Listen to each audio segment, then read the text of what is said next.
नमस्कार किसान भाइयों, ऑनलाइन अनाज मंडी में आपका स्वागत है। जानते हैं सरसों की तेजी मंदी रिपोर्ट। विदेशी बाजारों और सरकारी अंकुश से सरसों का हुआ बंटाधार, पूरी रिपोर्ट। किसान साथियों, फसल बाजारों की यह आम अवधारणा है कि जब तेजी आती है तो ज़रूरत से ज़्यादा तेजी आ जाती है और जब मंदी आती है तो ज़रूरत से ज़्यादा मंदी आ जाती है। तेल तिलहन के बाज़ारों में यही देखने को मिल रहा है। जुलाई महीने की शुरुआत से ही विदेशी बाज़ारों में पाम तेल की कीमतों में भारी गिरावट देखने को मिली है। बुधवार को मलेशियाई में पाम तेल की रेट इस साल की सबसे निचले स्तर पर चले गई। साथियों, पहले भी हमने बताया था कि इस गिरावट का असर भारतीय बाज़ारों में भी दिखना स्वाभाविक है, लेकिन अभी भी गनीमत यह है कि भारत में तेल तिलहन में उतनी बड़ी गिरावट देखने को नहीं मिली है। इस रिपोर्ट में हम सरसों के बाजार में चल रही हलचलों पर चर्चा करेंगे। Market update. विदेश में चल रही मंदी के कारण घरेलू बाजार में हाजिर मांग कमजोर होने से बुधवार को सरसों एवं इसके तेल की कीमतों में मंदा जारी रहा। जयपुर में कंडीशन के सरसों के भाव 75 रुपये कमजोर होकर 6,825 रुपये प्रति क्विंटल रह गई।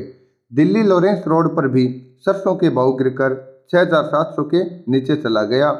नौर मंडी में सरसों के भाव पहली बार 6,000 के नीचे दिखाई दिए।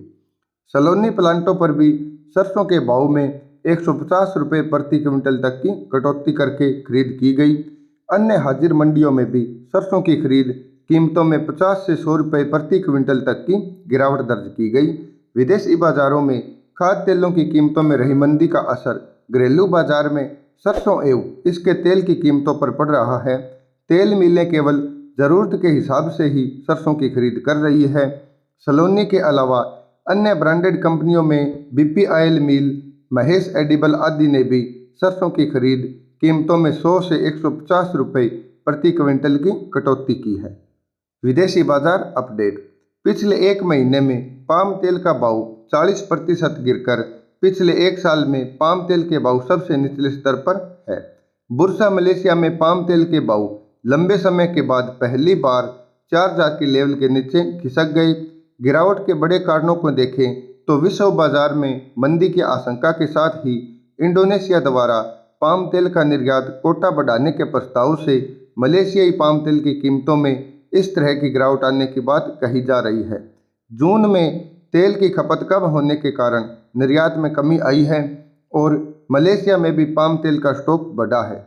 इंडोनेशिया में इन्वेंट्री लगातार बढ़ रही है, इसलिए सरकार ने पाम तेल निर्यात को कोटा बढ़ाने का प्रस्ताव वर्तमान में 30% से बढ़ाकर 35 या फिर 40% तक करने की योजना पर अमल करने की संभावना है। घरेलू बाजार की अपडेट। केंद्र सरकार ने आज महंगाई पर हुई बैठक में कंपनियों को एक सप्ताह में खाद्य तेलों के दाम घटाने के निर्देश दिए हैं। ऐसे में माना जा रहा है कि कंपनियां खाद्य तेलों की कीमतों में 10 से 12 रुपये की कमी करेगी।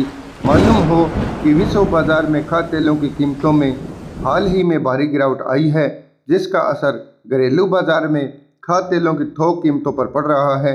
व्यापारियों के अनुसार विदेशी बाजार में खाद्य तेलों की कीमतों में लगातार गिरावट बनी हुई है।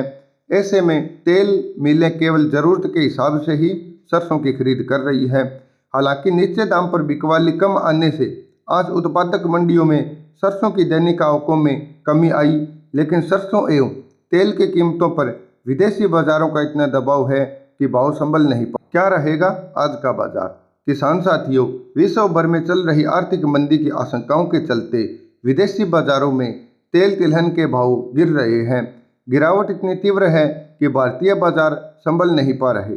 ऐसे में निकट भविष्य में सरसों के भाव विदेशी चाल ही चलने वाले हैं। अभी भी लंबे समय को देखें तो बाजारों के संभलने की काफ़ी उम्मीद है। बाकी आप अपना व्यापार अपने विवेक से करें। किसान साथियों, हम यह स्पष्ट शब्दों में कहते हैं कि हमारा कार्य आप तक तेजी मंदी रिपोर्ट पहुंचाना, यानी कि मार्केट की अपडेट देना है। आप अपना नफ़ा और नुकसान आपके बारे में हमसे ज़्यादा जानते हैं, इसलिए आप अपना व्यापार अपने विवेक से करें। ऑनलाइन तरीके से किसी भी फसल की तेजी मंदी रिपोर्ट और ताज़ा भाव जानने के लिए हमारे चैनल को लाइक, शेयर और सब्सक्राइब ज़रूर करें।